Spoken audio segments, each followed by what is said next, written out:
Hello, everyone, and welcome to another episode of Sterling Live. My name is Caitlin Brower. I am Sterling's social media manager, and we come live to you week after week on LinkedIn, Facebook, and YouTube, delivering such great content, having great guests week after week. And trust me, I'm not lying because I have another great guest with us this week. So I will go ahead and introduce our guest for today. So our guest is John Mallios, Senior Vice President of Drug and Health Screening. So John, thank you so much for joining us. And our topic today is we are doing a webinar recap. We did have a webinar a couple weeks back called On the Horizon, New Federal CCF and Oral Fluid Testing. So that is our topic today. So John, thank you so much for joining us on Sterling Live. Can you go ahead and introduce yourself to the audience? Sure. Thanks, Caitlin. Great seeing you. So I'm SVP of Drug and Health Screening for Sterling. I first joined Sterling back in 2007, following a 24-year career with the Metropolitan Transportation Authority here in New York. During that time, a large portion of my responsibilities centered on regulated and non-regulated drug testing, and for the largest FTA regulated transportation system in the nation. I also had some other occupational health related responsibilities. During this time, I was involved in introducing and implementing the new DOT regulations in the early 1990s for the New York City Transit Division of the MTA, very large undertaking at the time. Once I began with Sterling 14 years ago, I began supporting the many drug testing programs of our clients, both regulated and non-regulated, as well as occupational health screening needs that they might have had. My focus today with Sterling is continuing to support our clients with their programs, offering best practices to ensure they maintain a safe workplace, certainly compliance with applicable regulations, and to share any detail on how Sterling might be able to lend a hand with managing and even improving their program. So I guess it's safe to say with that history, you know what you're talking about. So, but I think that our audience is really going to learn a lot today. As we know, our attendees of this webinar a couple of weeks back did learn a tremendous amount. So I do want to remind our audience that is tuning in live right now, if you're on Facebook, LinkedIn, or YouTube, you can ask questions throughout the show, and we do encourage it. So if you do have questions for John, go ahead and put them in the comment section across either of these three platforms, and I will get them over to him as I see fit throughout the episode. With that being said, we'll go ahead and we'll kick things off. So let's talk about the webinar real quick. Let's do a quick overview of, how it went and everything like that. So that'll be my first question to you, John. How did the webinar go? I think it went very well. My LabCorp colleagues who participated with me on the presentation, we laid out important matters concerning the new federal CCF that's being mandated for use beginning this August 30th, how employers need to prepare for this date, and what we see with respect to oral fluid testing being introduced as an alternative option to urine drug testing, beginning more than likely sometime in 22. We had 4 poll questions during the presentation, got a better understanding of how our webinar participants were leveraging electronic chain of custody to help avoid some of the challenges that we see with paper chain of custody forms, as well as thoughts from them on how they see perhaps making use of the oral fluid testing option that we see in the future for DOT and other federally regulated testing. So let's talk about those poll questions a little bit. It is one of my favorite things that we do during our webinars for Sterling, is that we really do get the audience involved and interacting with us throughout the live event. So we did have 4 of them. So I do want to gather, your insight as to how the live audience during the webinar did respond. So the first poll question was, what % of your organization's DOT or other federally mandated drug testing is currently supported by eCCF and not via paper CCF? Yeah, so that the eCCF, of course, is reference to electronic chain of custody form.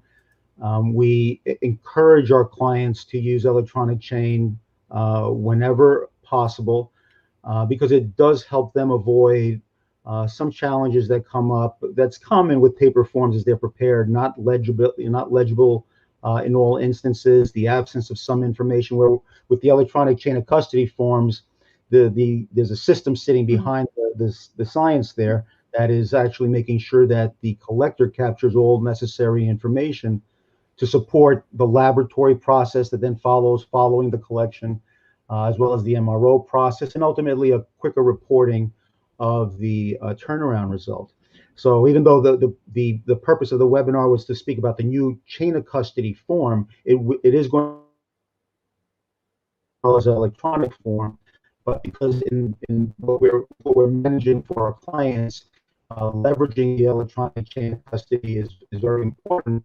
So we wanted to try to emphasize that and maybe get a little bit of a lay of the land back from the audience on how they're using it. So from that poll question, we did see that 65% replied that at least 50% of the time they're leveraging ECCF for their federal test, which is great. Also great is that 39% were leveraging ECCF at least 75% of the time. So both of these are good numbers. Strong encouragement to everyone and those who are listening to this live stream that it's certainly in their interest to help to use ECCF whenever possible, because it helps minimize the gaps that sometimes are encountered, and as a result of those gaps, there is a turnaround issue with respect to the result. So that's why we try to encourage ECCF wherever possible. There were three more questions that then followed, and those were predominantly around the oral fluid testing component of the webinar. The next question that was asked in the poll was what percentage of federally regulated pre-hire testing would our webinar participants say will eventually be transitioned to oral fluid? Here, of course, I'm speaking just for pre-employment testing. And in that question, we found that 46% replied that at least 50% of the pre-hire testing will transition to oral fluid. I think this is a little, it certainly asked the question before we even know whether oral fluid testing is going to be permitted. We certainly expect it to be permitted, but the DOT, for example, hasn't yet formally adopted oral fluid testing for their testing programs. Okay, so we are currently having some technical difficulties. It seems as if John has unfortunately lost connection, but that is okay. As he was just saying, we had, great poll questions during this webinar, and he was getting into the second question, really talking about federally regulated pre-hire testing, and then how is that going to be transitioned to oral fluid. We also polled our audience about post-hire. So it wasn't just about pre-hire that we were getting answers from. So we did talk about post-hire testing. Will that be transitioned to oral fluid? And then finally, to wrap up the poll questions, and I think John is back here. It is loading a little bit, so I will fully wait till he hops back in. We did also ask too for oral fluid specimen collections. Is that going to be performed by an in-house staff? So we have so much coming with John connecting back right now into the studio. It is taking a little bit of time. Again, apologies for any technical difficulties that we may be facing. This is a live stream, so things that happen live, it's always funny to see that, but we're going to keep moving forward. Aside from the poll results, we really are going to dive into the solid parts of the webinar and, what we I think John's back. John, can you hear me?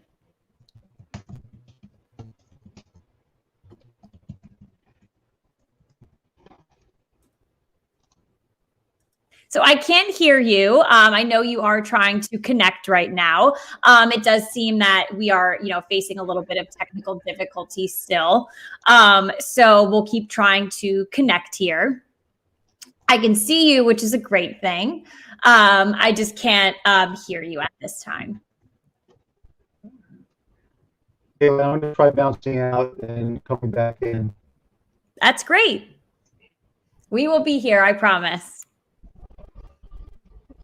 Sorry, but it's very choppy right now. Can't tell if the audience is able to hear me okay or if I'm the only one hearing me.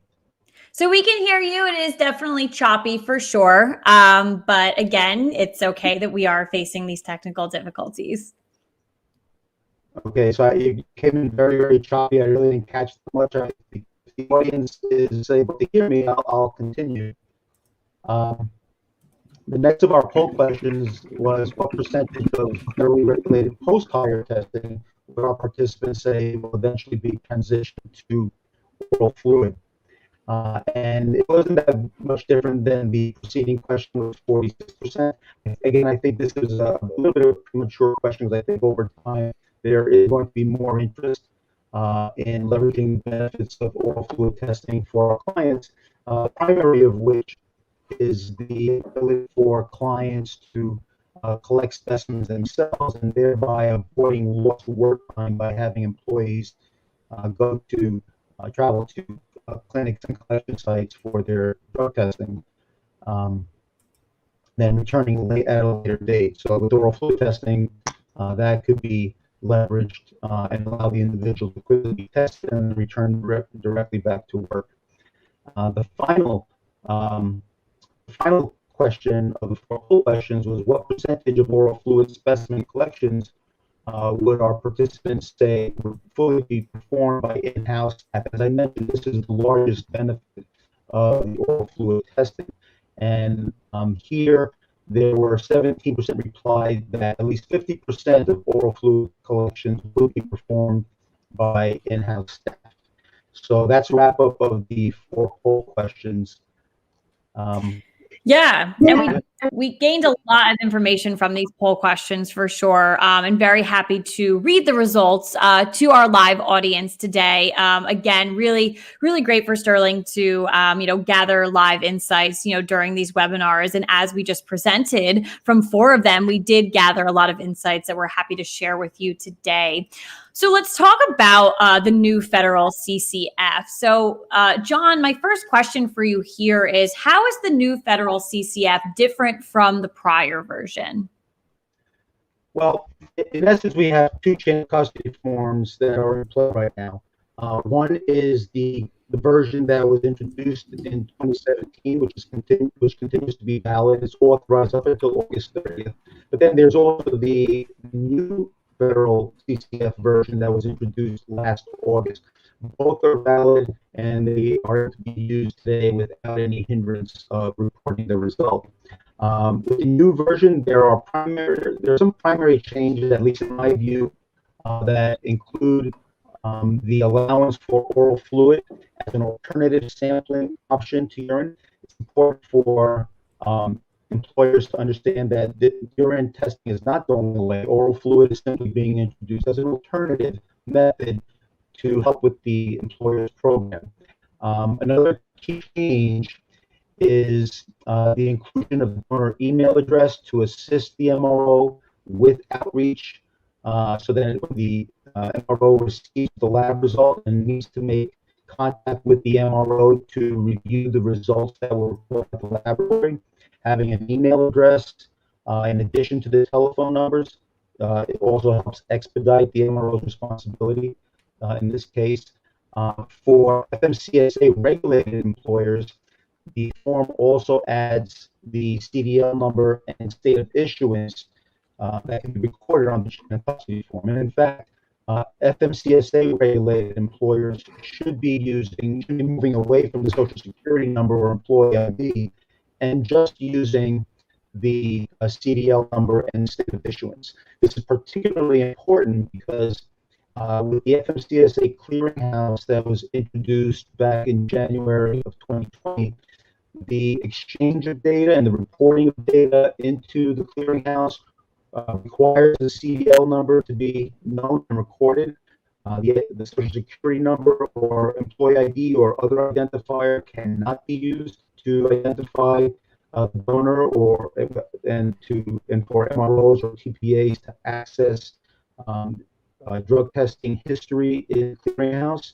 So having the CDL number and the state of issuance on there does make things easier for the MRO to report the result up to the clearinghouse.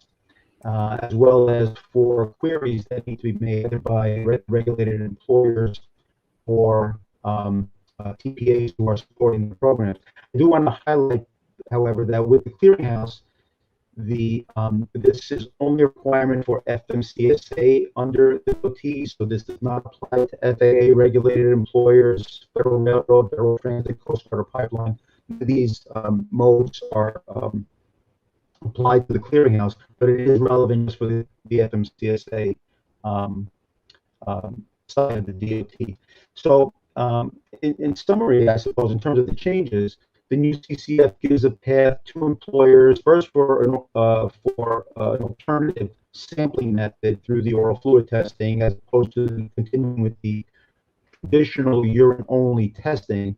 But it also sets a path for leveraging key chain of custody form data to assist the MRO with their responsibilities for capturing data in the clearinghouse, and also for querying that then needs to occur either by the employer or the TPA who is supporting their program. So, John, you had mentioned earlier a date of August 30th. So what is exactly happening on August 30th, 2021? Yeah, this is a very important date because it's on this date that the version of the CCF that was introduced to us last August is mandated for use, which also means that the prior 2017 version has to be discontinued. After this date, if the old form is used, there's going to be a delay in the reporting of results, because if the older chain of custody form is used, the laboratory will not be able to process the result unless they receive a memorandum for record. Sometimes these are referred to as a corrective statement or an affidavit. This form will need to be completed and returned by the collector to the laboratory so they can initiate the analysis. And as a consequence of that, the reporting of the result will be delayed back to the employer. Got it. So what about employees right now? What can they expect before the 30th, August 30th, and what should they be doing to prepare for that date as well? Yeah. Well, based on past experience, they should expect potential delays. In prior instances when the chain of custody form was being upgraded, sometimes bottlenecks emerge with laboratories. Each one of these chain of custody forms is produced by the individual laboratory that's used by the employers. And during this time period of transition, these laboratories are in the process of publishing new forms, getting them out to the employers, and what normally would take about a week's worth of turnaround time could be 2 to 3 weeks sometimes. I think we've gotten better over the years, to be honest with you, but I think that's what's expected. In terms of what employers can do to prepare for the August 30th date, certainly take an inventory of where the older forms are, get new orders in to replace those forms, and without a doubt, once those new forms come in and the employers review and confirm that all the data is correct, the older forms should be destroyed immediately and certainly replaced with the new chain of custody forms.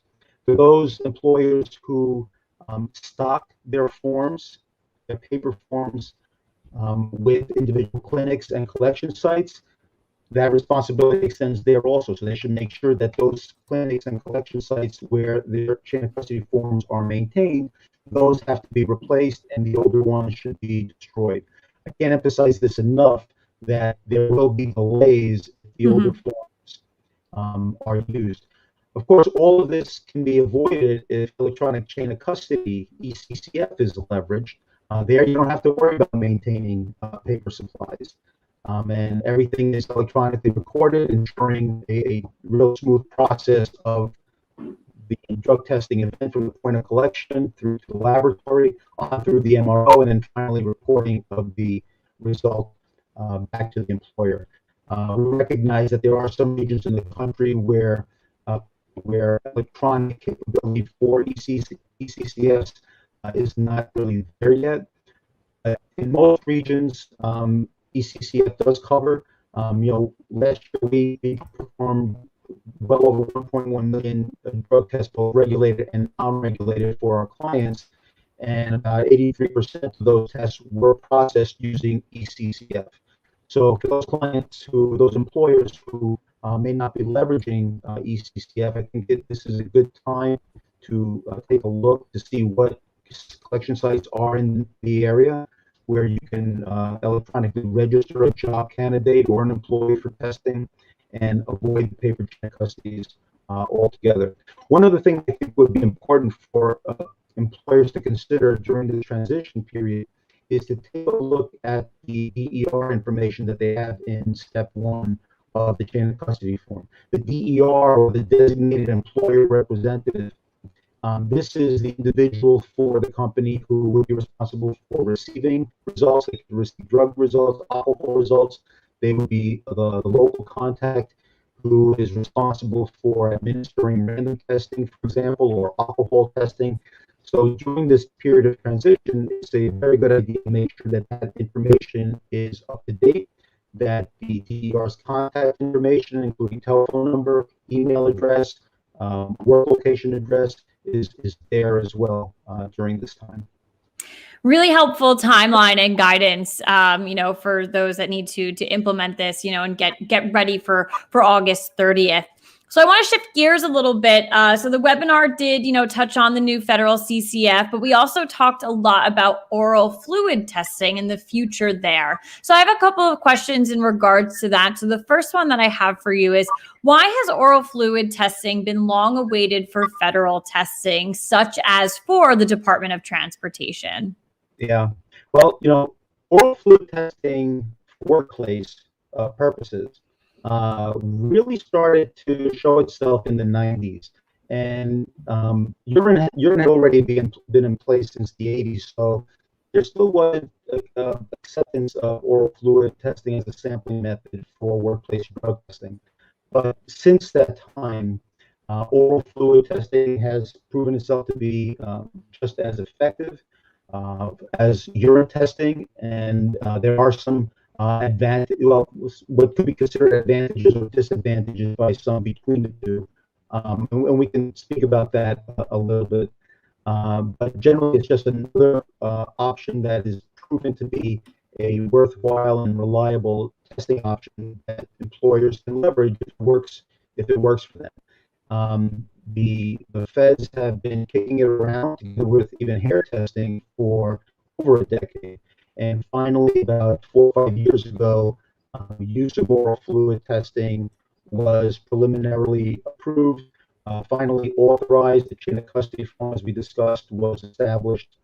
And now it's available for federal testing, but under separate regulations. The DOT and Nuclear Regulatory Commission, these separate agencies need to separately adopt the new oral fluid testing. We expect that to occur probably in the latter part of this year, possibly the early part of this year. And once that kicks off, employers can then begin using oral fluid testing as an option for their federal testing, whether it be DOT, Nuclear Regulatory, Department of Energy, whatever that might be.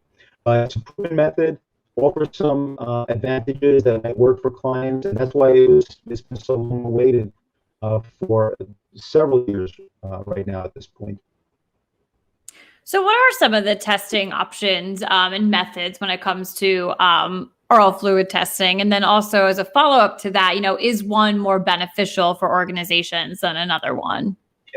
Yeah. So this is where we can get to speaking about what could be considered a disadvantage versus an advantage. For example, one clear difference between urine sampling and oral fluid sampling is that urine sampling essentially has a 7-day look back. Very general term. A lot of this depends on the substance being used, the amount ingested by the user. But speaking in very general terms, an individual's use of a substance can be detected in urine up to 7 days or thereabouts.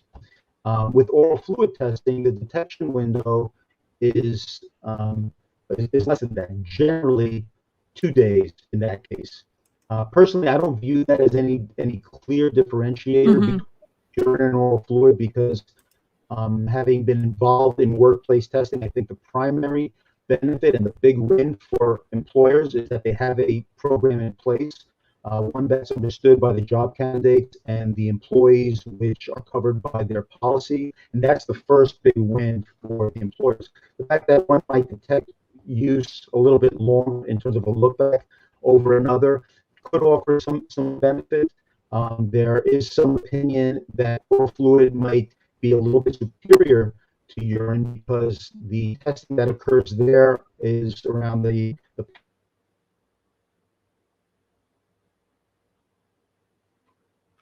So it seems as if we have run into some technical difficulties, but just to recap, we are currently discussing oral fluid testing, and right now John is going over the testing options and methods for organizations, and then also too is one or more of these more effective than the others for certain organizations.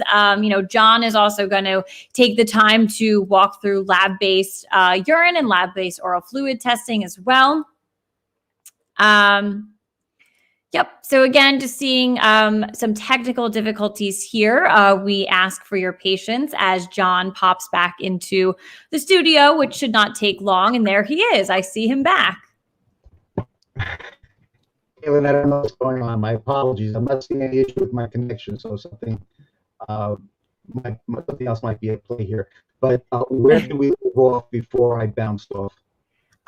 We were actually, so it was good. We were talking about, the types, the options, the methods and things like that. And you were, starting to tease a little bit, the differences and kind of the benefits or differences of of lab-based urine and lab-based oral fluid testing. Right. So it basically didn't come through clear. There was, one thing I did mention was one highlight of distinction between lab-based oral fluid testing and lab-based urine testing is the detection window. Typically, and this is in very general terms, a urine specimen can detect substance use within a 7-day look back period. So if an individual used a substance within 7 days, typically that'll be picked up in the urine sampling. A lot of this depends on the individual substance. A lot of this depends on the amount ingested and even the user themselves. On the oral fluid side, it's a 2-day look back. Personally, I don't view that difference as much of a distinction because I think for the purposes of the employers, the first big win that they have is that they have a program in place to monitor substance abuse and keep the workplace safe. So that's where the big win is. To augment the perceived perceived deficiency in oral fluid, and that has a narrower detection window than urine, it does offer promise for more recent use that may not apply on the urine side, because the oral fluid testing is predominantly for the parent drugs of the substances in most panels, whereas with urine testing, metabolites are being tested for. So that might be viewed as a distinction. Overall, I don't make a big distinction between a 7-day look back or a 2-day look back. I think both are very effective, and I think the employers' programs benefit from either solution. The one clear distinction I would say with oral fluid is that employers can self-collect, meaning they can use the testing devices, administer the collection for the job candidate or the employee immediately, and then have those specimens shipped to the laboratory for analysis. What this does is it gives them the ability, particularly for post-hire testing, to have an employee return to work immediately rather than having to endure the travel to and from the collection site. But unfortunately, keep in mind that for those who might be excited about oral fluid testing, it hasn't yet been adopted. We do expect it to be adopted by either the end of this year or early next year. With that being said, is there anything that employers can do right now to prepare for when that time comes? Sure. So I should have mentioned that even though there is an adoption that's being weighted by the DOT and the Nuclear Regulatory Commission and others, this does not necessarily mean that the laboratories are properly certified. So just as with urine testing, each individual laboratory requires separate certification in order to perform federally mandated drug testing. That's also running in parallel with the adoption process for DOT. But we expect these to come together sometime in the first half of 2022. Where at that point, not only will we have the adoption, but we will also have laboratories that are qualified and certified by the federal government to perform federal workplace testing. That's great. So at this time, I do want to mention to our audience that is watching live right now on Facebook, LinkedIn, and YouTube, if you have any final questions for John and all of this that we've been talking about today, please go ahead and submit them in the comment section across these platforms. And as we're waiting for any potential new comments or questions to come in, John, any final thoughts for our audience? We went through so much and a lot of great guidance, for employers out there, but just any final thoughts to send out to everyone today? Well, the most immediate matter that needs to be addressed is employer readiness for the August 30th date. So, as I mentioned, take an inventory of where you had the 2017 version, prepare for replacing those forms, review the DER information that's on those forms and update them if necessary, and place your orders. Try to have all your forms in hand by the start of August so that you're ready for August 30th and aren't hampered at all by maybe delays that the laboratories might be seeing as a result of orders that they're processing for other regulated employers. Certainly give thought to leveraging ECCF. For those listening who are our clients, reach out to us and we can run a site match to identify you where there are electronically enabled sites in or around the areas that you're operating in. We'll be more than happy to share that information with you. With respect to oral fluid testing, stay tuned for that as we go through the DOT adoption process as well as the lab certification process. But as we get closer to that date, once we get closer to really knowing that the oral fluid is going to be available, start looking at your employer policy, see what changes might need to be made there. A lot of this depends on the contents of the policy right now. If you're only identifying urine testing as the only permissible sampling method, you would want to change that. If you have plans for instituting oral fluid, certainly give some thought to self-collecting. We have, on the non-federal side, we have many clients who are self-collecting and enjoying the benefits of that. They're just dropping the specimen into a package with the completed chain of custody form, sending it on to the laboratory, and they're getting their oral fluid results. Again, this is only on the non-federal side right now. But there are benefits, so employers should take that into account. And again, going back to the policy, make sure that there wouldn't be anything in the current policy that could be interfering with any transition over to oral fluid testing if the employer decides to make that change. That was a perfect way to wrap up our show today, I feel, and a lot of great insight. And again, a lot of great guidance for employers, as August 30th and beyond approaches. So we've got a lot of great things. I do want to point out to our audience right now that in the comment section after the show, you will see 2 links. One will go over. John has authored a very informative blog on our website, sterlingcheck.com. We will plug that in there for you to get more information. And we also encourage you to watch our webinar on demand. So that link will be in there as well. So you can be as prepared as you can, for the new Federal CCF and oral fluid testing. And as John said, if you are a client or you have other questions, please reach out to us and we will be there to assist as this date approaches. But John, thank you so much for joining us today. Very informative. And and we will catch you on the next Sterling Live. Kayla, it was my pleasure. Thank you. And thank you for attending. Yes. Thanks, everyone.